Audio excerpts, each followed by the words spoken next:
ജീവിതത്തിലെ നോവിക്കുന്ന പൊള്ളുന്ന 3 യാഥാർത്ഥ്യങ്ങൾ പറയാനാണ് വന്നത്. തളർന്നുകൂടാത്ത 3 യാഥാർത്ഥ്യങ്ങൾ. ഏറ്റവും ആദ്യത്തത്, ഒരാളും വരില്ലെന്നേ. നിങ്ങൾ ആരെയാണ് ഈ പ്രതീക്ഷിച്ചിരിക്കുന്നത്? അങ്ങനെ ഒരാൾ വരാനില്ല. വീണു പോയാൽ വീണിടത്തിട്ട് എങ്ങനെ ചവിട്ടാം എന്നതേ ഒപ്പം നിന്നവർ ഉൾപ്പെടെ ചിന്തിക്കുള്ളൂ എന്നത് ആദ്യം മനസ്സിലാക്കണം. അങ്ങനെ അല്ലാത്ത വളരെ റെയറായ ജെം ഓഫ് എ പേഴ്സൺ എന്നൊക്കെ പറയാൻ പറ്റുന്ന മനുഷ്യർ നമ്മുടെ കൂട്ടത്തിലുണ്ടാവാം. അങ്ങനെ ഉണ്ടെങ്കിൽ ഭയങ്കര ഭാഗ്യം. അതല്ലാതെ കോമൺലി സംഭവിക്കുന്ന, നിങ്ങളൊന്ന് വീഴാൻ കാത്തിരിക്കുന്ന ഒരുപാട് പേരുണ്ട്. ചെറുതായിട്ട് നിങ്ങളുടെ പാതയൊന്ന് ഇടറട്ടെ, നിങ്ങളുടെ കാലൊന്ന് ഇടറട്ടെ, നിങ്ങളെ വളഞ്ഞിട്ട് ആക്രമിക്കാൻ കാത്തിരിക്കുന്ന എത്രയോ പേരുണ്ടെന്നറിയാമോ? അങ്ങനെ ആ അവസ്ഥയിലൂടെ കടന്നു പോകുന്നവർ ഇത് കാണുന്നുണ്ടാവും. അവർ താഴെ കമൻറ്റും കൊണ്ടുവന്നിരും. സാക്ഷ്യപത്രങ്ങളാണ് ആ കമൻറ്റുകളൊക്കെ.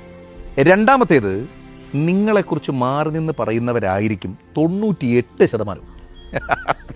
അല്ലല്ല, അങ്ങനെയൊന്നും അല്ല എന്നൊന്നും പറയണ്ട. അങ്ങനെ അല്ലാത്തവർ ആ ബാക്കിയിരിക്കുന്ന ചെറിയ പെർസെൻറ്റേജിൽ മാത്രമുള്ളവരാണ്.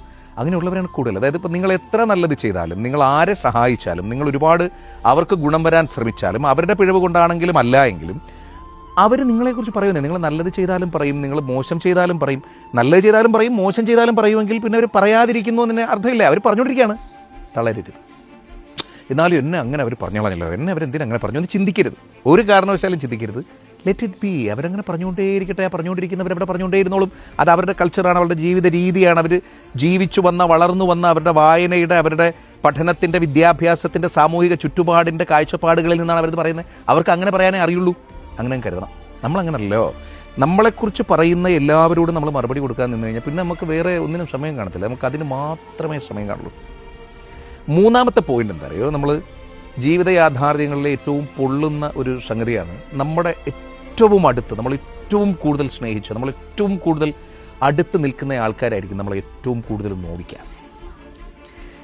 പലരും അയ്യോ എന്തായാലും അങ്ങനെ ചെയ്തല്ലോ എന്നൊക്കെ പറയുമ്പോൾ ഞാൻ ചിന്തിക്കുന്ന അതിൻ്റെ അകത്തൊരു പോസിറ്റീവ് നോട്ടാണ്. നമ്മൾ എത്രമാത്രം ഒരാളെ സ്നേഹിക്കുന്നുവോ അയാൾ അത്രയും മാത്രം നമ്മളെ നോവിക്കുന്നതിൻ്റെ യഥാർത്ഥ റീസൺ നമ്മുടെ എക്സ്പെക്റ്റേഷൻസാണ്. അതങ്ങനെ മനസ്സിലാക്കൂ.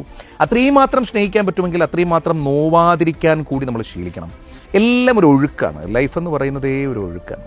ഇപ്പോൾ ഈ വീഡിയോ നിങ്ങളൊരു ഒഴുക്കിലിരുന്ന് കണ്ടതുപോലെ ഇതേ ഒഴുക്കിൽ തന്നെ നിങ്ങളതങ്ങോട്ട് സേവ് ചെയ്യൂ. എന്നിട്ട് നിങ്ങൾ ഏറ്റവും പ്രിയപ്പെട്ടവർക്ക് അയച്ചു കൊടുക്കൂ, സ്റ്റാറ്റസുമാക്കും. എന്നിട്ട് ഫോളോ ചെയ്ത് ഇങ്ങോട്ട് കയറി വായോ.